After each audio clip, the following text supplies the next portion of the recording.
Magandang umaga, grade 9. Ito ay No Limitang Hire, Kabanata 1, ang piging.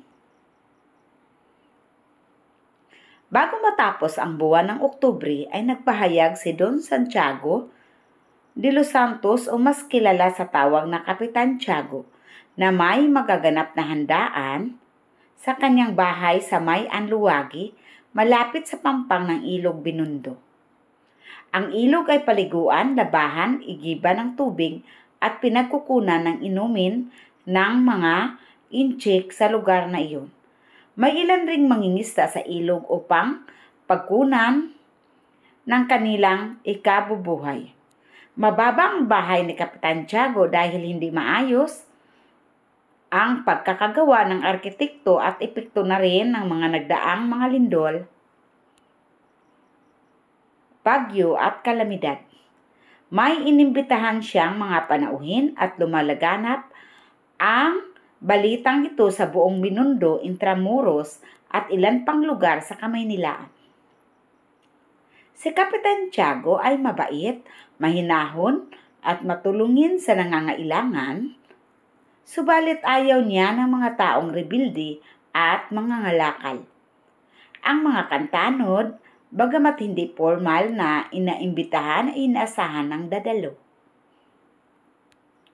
Sa labas lamang makikita ang nagliliwanag na bahay ni Kapitan Tiago na puno ng palamuti at maririnig ang masiglang tugtugin ng orkestra. Ang mga kalansing ng kubyertos at pinggan ay higit na nagpapasigla ng buong paligid at sa mga panauhin na nagpapahiwatig ng masaganang handaan sa mahabang hapag kainan na nasa gitna ng bulwagan. May nakasabit na antik na larawan sa dingding ng Nuestra Señora de la Paz, gayon din ang isa pang banal na si Kapitan Inis. Si Tia Isabel, pinsang babae ni Kapitan Tiago, ang tagatanggap ng mga bisita at punong abala sa handaan. Siya ang taga-abot ng mga hitso at sigarilyo sa dumarating na mga bisitang dayuhang babae. May edad si Tia Isabel.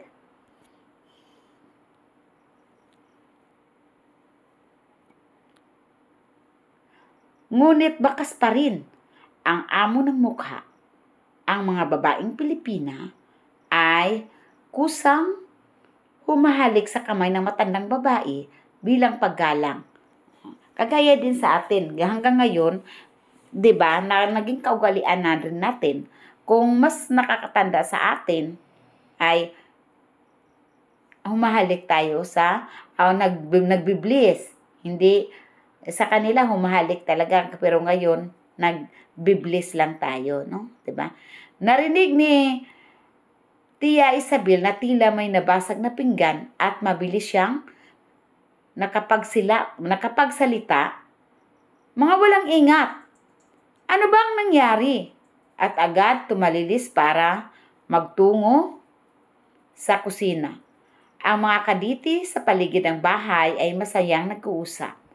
Pinagmamasdan nila ang mga panauhin gaya ng mga praile, pare, no? Mga sundalo at ilang pangkaraniwang mamamayan na nasiyahan sa inihandang biskutsong Ingles at alak.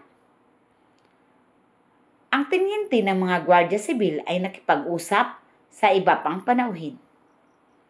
Naroon si Padre Sibila, isang Dominikanong pari na formal at maingat sa pananalita. Naroon din ang isang profesor mula sa kolehiyo ng San Juan de Letran na mahusay makipagtalo bagamat bata pa nang nagsisimula sa pagtuturo. Si Padre Damaso naman ay isang matandang Pransiskanong pari na masalita at mabilis kumilos. Kausap ni Padre Damaso ang isang binatang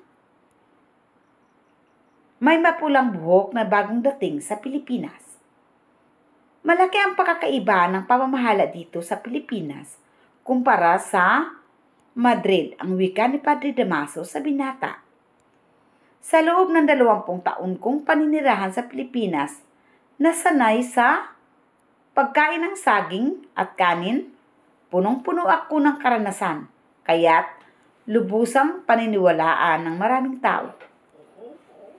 Hindi doon natapos ang paglalahad ni Padre Damaso tungkol sa pamumuhay niya bilang pari sa Pilipinas, pati na ang malaking sama ng loob sa mga taong kanyang pinaglilingkuran ay naibulalas. Sa loob ng 20 taon kong pananatili sa San Diego, kilala ko na ang halos 6,000 taong naninirahan doon na itinuturing kong aking mga anak. Ngunit nang ako'y mapalipat bilang kura, iilang Hermano Tersuro at matandang babae lamang ang naghatid sa akin. Sobra ang kanyang paghihimutok o kaya sobrang galit niya sa mga taong naninirahan sa San Diego. Dahil sa dami niyang nakilala. Isipin mo, 6,000 taong naninirahan doon sa San Diego. Iilan lang ang naghatid sa kanya.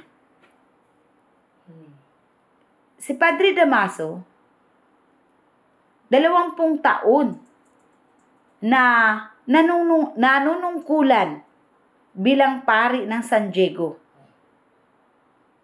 Siya'y inilipat ni Kapitan General sa Kamiling. Kaya, hindi niya gusto ang desisyon na yon ni Kapitan General na pinalipat siya sa Kamiling. Dahil gusto niya sa San Diego. Pero wala siyang magawa. Kailangan niyang sumunod sa Kapitan General na siya ay lilipat sa kadahilanan sa kanyang kasalanan. Ano ba ang kasalanan ni Padre Damaso? Bakit siya ay ilipat sa Kamiling? Ang pagkakamali niya, pinahukay niya yung bangkay ni Don Rafael na bago pa lamang inilibing. Gusto niya ipalipat ito sa libingan ng mga inchik. Ngunit hindi nakarating sa libingan ng mga inchik. Dahil nga sa kabigatan. Dahil hindi pa matagal ito na nailibing. At pinahukay niya. Sa sobrang kabigatan ng bangkay, hindi nakarating sa libingan ng mga inchik kundi naitapon ito sa ilog. Nang malaman ng Kapitan General na siya ay kumakatawan dito sa Pilipinas, siyang kumakatawan sa Espanya dito sa Pilipinas, ang Kapitan General. Nang malaman ito, nagdidesisyon na siya ay ilipat ng parokya ng Kamiling, na mas maunlad pa sa San Diego. Pero ayaw niya. Kasi nga, mas matagal na siya sa bayan ng San Diego, si Padre Damaso. May kaugnayan po ba ang inyong sinasabi sa pag-aangkat ng tabako? Ang reformang ginagawa ng ministro ay hindi tama. May katotohanan ba ang paniniwalang ang mga Pilipino ay mangmang na magiging sanhi ng mabagal na pag-unlad ng bayan? Tanong ng binata.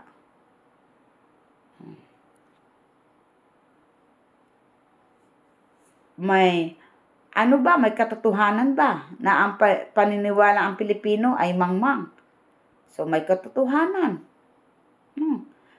Dahil kung wala tayong pinag-aralan, kulang tayo sa kaalaman, talagang mabagal ang pag-unlad ng bayan. At saka, dahil na rin sa namumuno dito sa San Diego. Ganon din. Kung halimbawa, puro na lang kurakot, hindi rin maging maunlad ang isang bayan. Tanungin ninyo si Ginoong Laruha kung may higit pa sa kamangmangan ng mga Indio. Mga Ginoo, alalahanin natin tayo na sa bahay ng isang Indio. Paalala ng binatang may mapulang buhok. So, ang mga Pilipino noon ay tinatawag na Indio.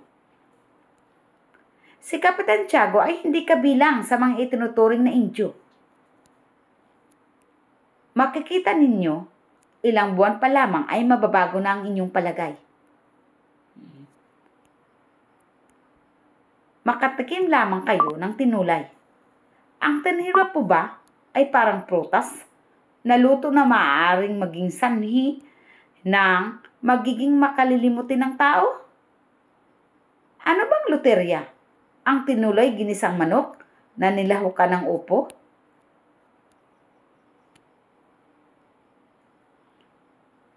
Kailan po ba kayo dumating dito? Tanong ng pare. 4 na araw pa lamang po ako at sarili kong gastos ang pagpunta dito. Naparito ka para sa walang kwenta? So, ininsulto kagad ang binata na si Laruha. Ininsulto. Sino bang nag-insulto? Si Padre Damaso. Pinutol ni Padre Sibila ang paghihimutok ng Padre Damaso. Hindi po ba kayo nasisiyahan sa 20 taong paninirahan ninyo sa San Diego? Hindi! Anang Fransiskanong pare.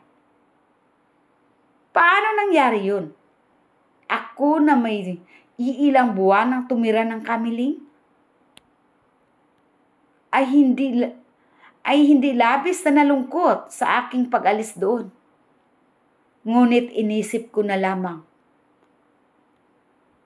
na ang paglipat sa akin ng aking pinuno sa ibang lugar ay para sa aking kabutihan. So maganda naman kung yun ang kanyang inisip ni Padre Damaso dahil mamamatay siya sa sama ng loob kung iisipi kung patuloy siyang naghihimutok sa kanyang pag-alis.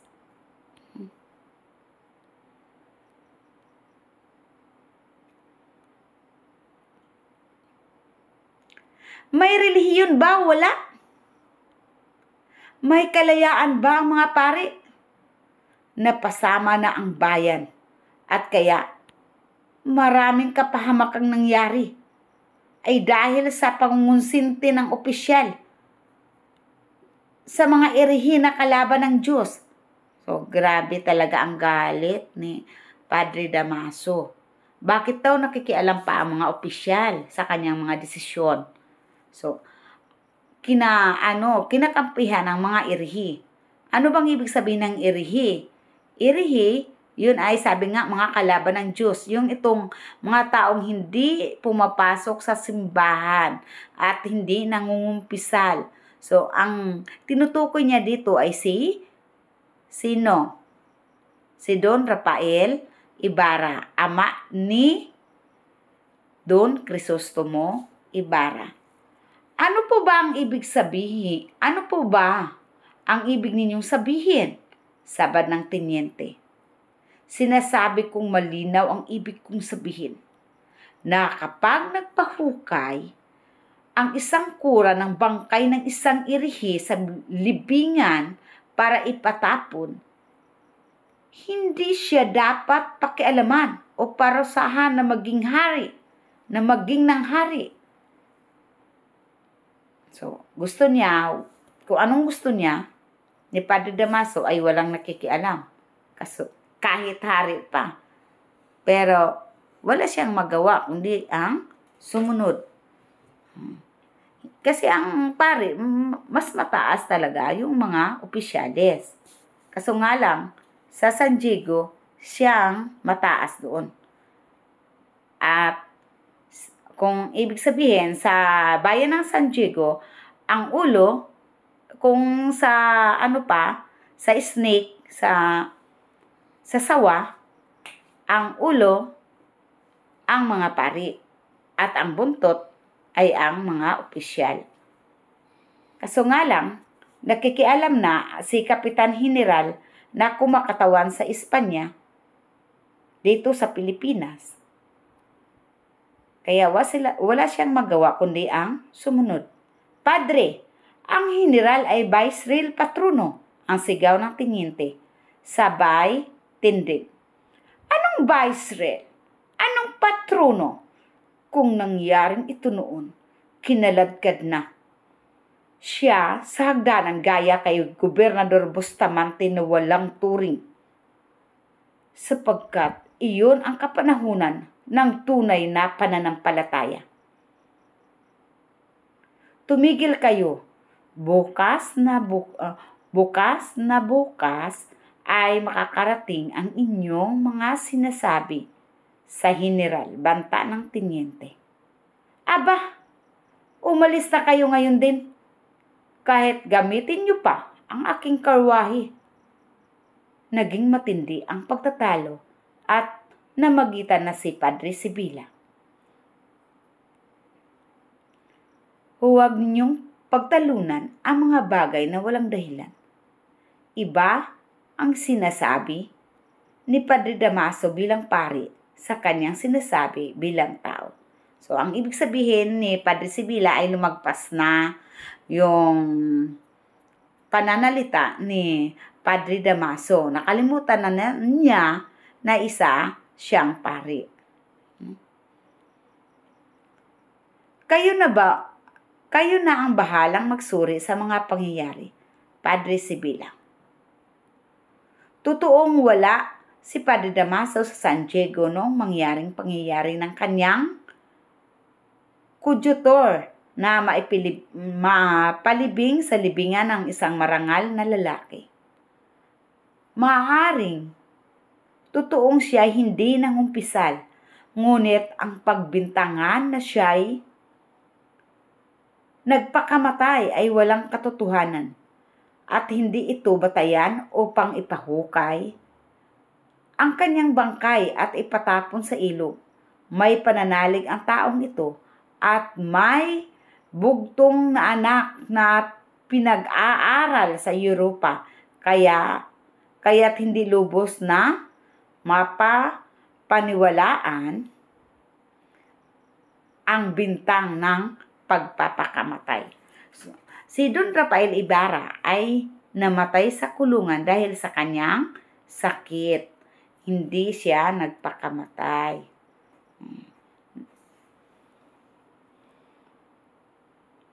Bakit siya nakulong? Si Don Rafael Ibarra. Dahil pinagbintangan siya na siya ang pumatay sa lalaking naniningil ng buwis na hindi naman totoo dahil ito ang naniningil ng buwis. Ang nangyari dito ay naglalakad sa daan at nakita sa mga bata at sinasabihan na Babibi Bobo dahil nga nakita sa mga bata na hawak yung dyaryo at nakabaliktad ang sulat. Nagalit ang naniningil na sa buwis. Kaya pinagbabaston, pinagpapalo ang mga bata. Nang makita ni Don Rafael, kumampi ito sa mga bata. Sinigawan ang naniningil ng buwis. Bakit naman na pinagpapalo mo yung bata? At ang naniningil ng buwis,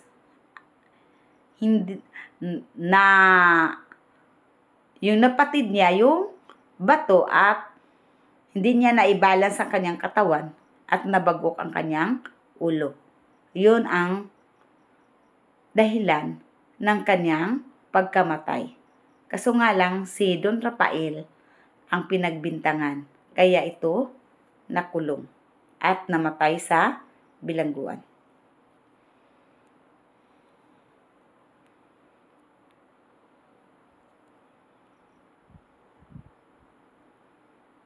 Nakaabot ito sa kaalaman ng Kapitan General at lalo't madaling ipinalipat si Padre Damaso sa mas maunlad na bayan.